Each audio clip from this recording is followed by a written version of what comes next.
Hey everyone, Travis here. Day two, week four, the LCS, joined by Dexter of CLG, newly joined. Apparently, yeah, apparently you made it over here. You're role swapping with Link, who was the jungler previously, but he'll be in the mid lane.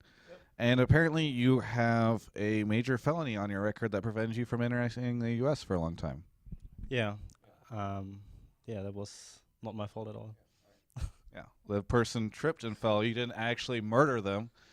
Yeah, so let's talk about what life has been like for you for the past 4 weeks, watching across the ocean as the team that you are a part of struggles to maintain themselves by pulling in ghosts from the past. What's been going on with you? Do you hang out and talk to them, or do you just sort of like meditate? What's happening? Well, what I was doing was for the first 2 or 3 weeks, I was just staying up until like 8 in the morning, watching the scrims, telling them what they can do better, what champions they should play, and then we had like discussions about, yeah, we should try this champion. I was like, no way, you're just gonna play this, please play this. And they were like, some people are like super stubborn about picks, and I was like, no, you really have to play this. And I was like, yeah, okay. Then we finally got it down. And after a while, I was just like, okay, I just watch the scrims, tell you what you can do better in communication. You have like Monte Cristo as well. He's helping you out there. And yeah, that's how we spent like 2 or 3 weeks together. And then the last week where I was just chilling and waiting for the passport to come back so I can just finally go to North America.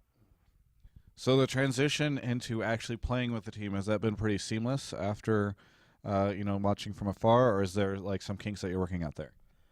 Well, the biggest problem was the communication at first because bot lane and jungle synergy right now is pretty important because especially with the support. Support and jungle need to work together, communicate, and Link and Alpha did that really well together. And they were like, okay, in mid game they were just walking around together, warding, and almost like constantly giving updates.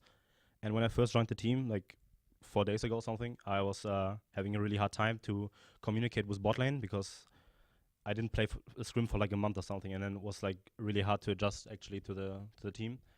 And it went better after like 2 days, and in the match actually was perfect communication throughout the whole game. I made like really important calls, and I took like the main responsibility of making calls. And yeah, the communication was really good, actually better than expected. So you are now like the main CLG shot caller then. Well, I do early game and mid game and give my input on late game, but late game is usually Link and Afromo doing the calls. So they have the final word and what we should do, and if we contest Baron or not, if we go for tower push, if we take the inhib, what objective is next, and timers and everything. That's what Link does in late game with Afromo together. And I just constantly give my input, what we can do, what we should do, maybe, and that's how it works pretty much. Now, in that last game you guys played against EG, came out ahead.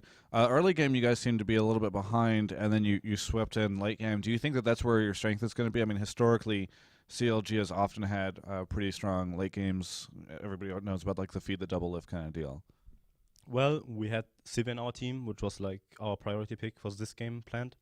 And we knew that if we have Severe in our team, we just win late game no matter what because we had LeBlanc, we had Y, we had Shyvana, Severe, and Thresh, and we knew that if we go to late game, even if you're a bit behind, we win no matter what because there's no way that they contest anything against the Severe. And our early game was pretty rough because what we did was they invaded us at level 1 and we had to back off blue. And then we knew that were going to start their blue, right? And we knew that all of us going to start there, but we didn't expect him to go top lane level 3, which was like the most obvious gank, and we were like, okay, no way he's gonna do this because we just saw him at blue, right? And then he just went for the top lane gank. I was like, no, I'm not gonna counter gank top lane because that's stupid to do, and I was like, he's not gonna do it. And then Nian was like, yeah, I don't think so as well. And then Snoopy just level 3 ganked him, and then he came back a second time, killed him again, and I was like, all right, this is gonna be tough. But the good part about this was Mundo had to use TP, so we had no bot lane pressure at all. We could do what we want in mid lane and bot lane because of the TP cooldown. And we knew just fine that if I hit level 6 and we get a good gank of mid lane, we just win the game no matter what. Because if LeBlanc gets one kill, the game is over. And that's what we did in mid game. We were at the race, me and Nian, because he proxied the top lane. And we just ganked mid lane with 3 people. And after we got that kill, he went back, got the Fire Grasp. And after that, I knew that the game was won pretty much.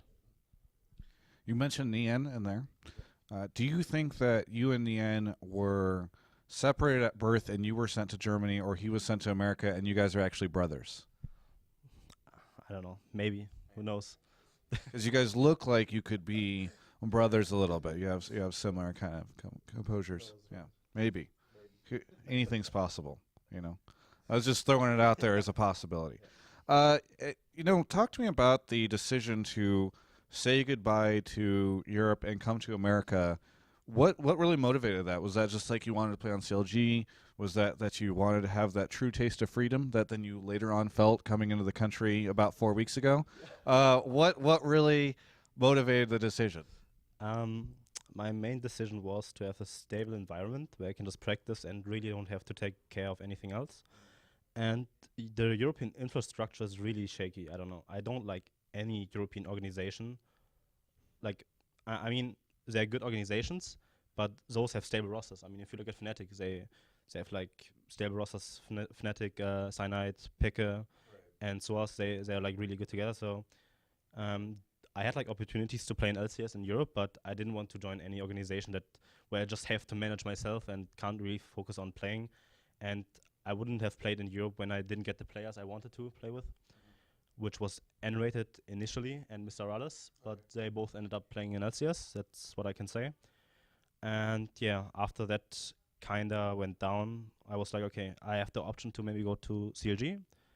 And I was like, yeah, sure, why shouldn't I go to North America? And the thought process of this was, what are my best chances to go to World Season 4, right? And I knew that, and like after watching this last bit of NA, I was like, okay, there's only one good team, right?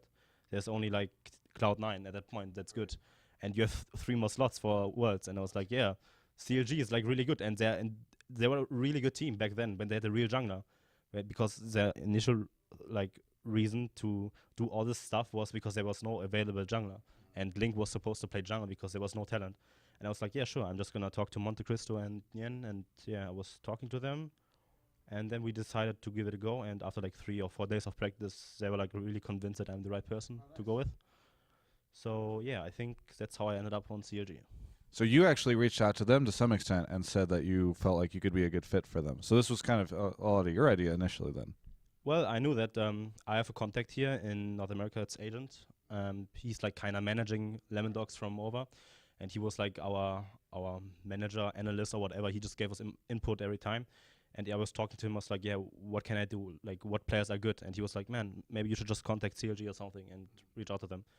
And I was like, okay, I will just give it a try. And then I talked to them, and they were like, yeah, we need a jungler. We try this and this. And if it's not working out, we just try you.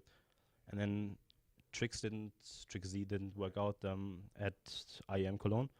And I was at IEM Cologne as well. And then I just talked to them and had like a little chat. And they were like, yeah, we can try you out maybe. So that's how it went pretty much. Final question. How excited are you to now be living in the greatest country in the world? Well, I don't know if it's like the greatest country in the world. I actually miss Europe a bit already. So it's like the food here is really different from Germany, what we have. It's really good. Well, Had German food, dude. Yeah. Schnitzel is not no, it's not good. It's mainly about bread, German bread. German bread is the best thing ever. That is true. Actually, that is the one thing that I really did enjoy over there is the bread. And I was like, yeah, don't you ever eat breakfast here? Don't you have bread? And they were like, no, we don't eat breakfast here. And I was like, okay. The CLG diet is not ideal. I will agree with that. Not very appetizing, really. Yeah. Are you going to start doing the thing? I know that they're really big on the gym. Are you going to start like going and working out at the gym and doing all that stuff? Yeah, once I settled in, and I will probably just go with double lift and all the other guys. Sure. You have any shout-outs, plugs, anything you want to say here at the end? Now that you're in America and everybody's all hyped because you just played the game and you won as Vi, yada yada. The game was terrible from me, but it was fine. My team carried me. But yeah, shout outs to our sponsors, Azu TV, iBuyPower, Razer, and NZXT. And that's it pretty much. I like that you said Z for NZXT. That's the first time I've heard that. You know, 'cause we call Z, not Z. Oh. Do you know that? Oh, okay. I mean, it's good. You're good. Like, I'm sure that it's fine. Today I learned. Okay. Yeah. To get that American slang going. No. Well, I don't think it's slang. It's really like how the letters supposed to be pronounced because America. But Okay. yeah. It's a great interview, you Dexter. Really excited that you're here in finally in America, able to play on CLG and no more of this like me just interviewing the constantly changing roster of CLG every week. Like who are they bringing in? It was supposed to be Big Fat's turn this week. Oh, it was okay. Yeah. Well, if you had only stalled out, I could have brought Gigi in, Saint the next week, and Kobe. Kobe would have been great, man. You can check out the rest of our coverage of LCS and CLG's ongoing struggle to get their rosters in shape and win at oddgamers.com.